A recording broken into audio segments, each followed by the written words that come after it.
कृषि बाजार के जानकारों और मंडी के जानकारों का मानना है कि मंडियों में फिलहाल आवक के सीमित दायरे में होने के बावजूद भी किसानों और स्टॉकिस्ट के पास अभी 80 लाख टन सोयाबीन से ज़्यादा स्टॉक पड़ा हुआ है। भारत में भरपूर मात्रा में सोयाबीन का स्टॉक होने और विदेश से लगातार पाम ऑयल सोया ऑयल के आयात होने की वजह से सोयाबीन में गिरावट दर्ज की जा रही है। बाजारों में सोयाबीन तेल की हल्की सी तेजी बनने पर आज सोयाबीन में कुछ तेजी देखने को मिली है। पर अगर भारत सरकार विदेश से सोया ऑयल और पाम ऑयल के आयात को रोक दें तो सोयाबीन में फिर तेजी देखने को मिल सकती है। किसान और स्टॉकिस्ट अपनी सोयाबीन को उचित दाम में नहीं बेच पा रहे हैं। सोयाबीन किसान और सोयाबीन स्टॉकिस्ट के मन में एक ही सवाल है कि क्या 2024 में भी सोयाबीन में तेजी देखने को मिलेगी आएगी, पर तेजी की कोई उम्मीद नहीं दिख रही है। सोयाबीन में तेजी की उम्मीद सबको है, पर कोई उम्मीद नहीं दिख रही है।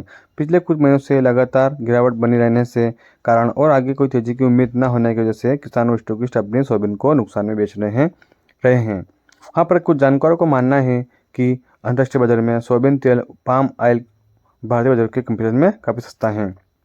इसलिए सरकार द्वारा लगातार विदेश से पाम ऑयल सोया ऑयल आयात किया जा रहा है, जिसके चलते ही भारतीय बाजारों में सोयाबीन में गिरावट देखने को मिल रही है।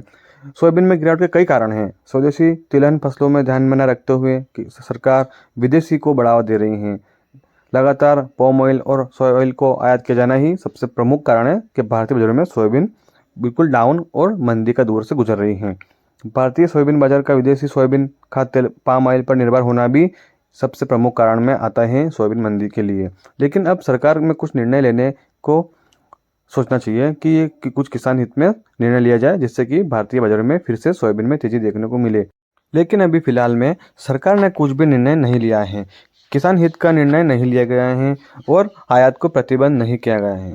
जब तक आयात होता रहेगा सोया ऑयल या पाम ऑयल, तब तक सोयाबीन में कोई लंबी तेजी देखने को नहीं मिल सकती है किसान साथियों।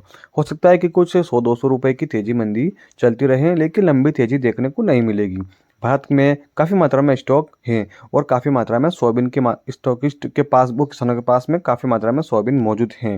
लेकिन खाद्य तेलों की डिमांड जब तब बढ़ेगी तब बाहर से पाम ऑयल और सोया ऑयल का आयात बंद होगा।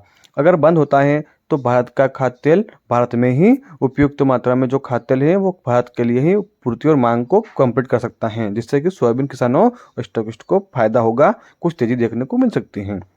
लेकिन अभी फिलहाल कोई तेजी देखने को नहीं मिल सकती, क्योंकि जब तक सरकार कोई निर्णय नहीं लेती है पाम ऑयल और पाम ऑयल और सोया ऑयल को प्रतिबंध करने पर, तब तक कोई निर्णय नहीं लिया जाएगा, तब तक कोई तेजी की उम्मीद नहीं की जा सकती किसान साथियों। भारतीय बाजारों में एवं मंडियों में सीमित दायरों में आवक होने के बावजूद भी कोई लंबी तेजी देखने को नहीं मिल रही है।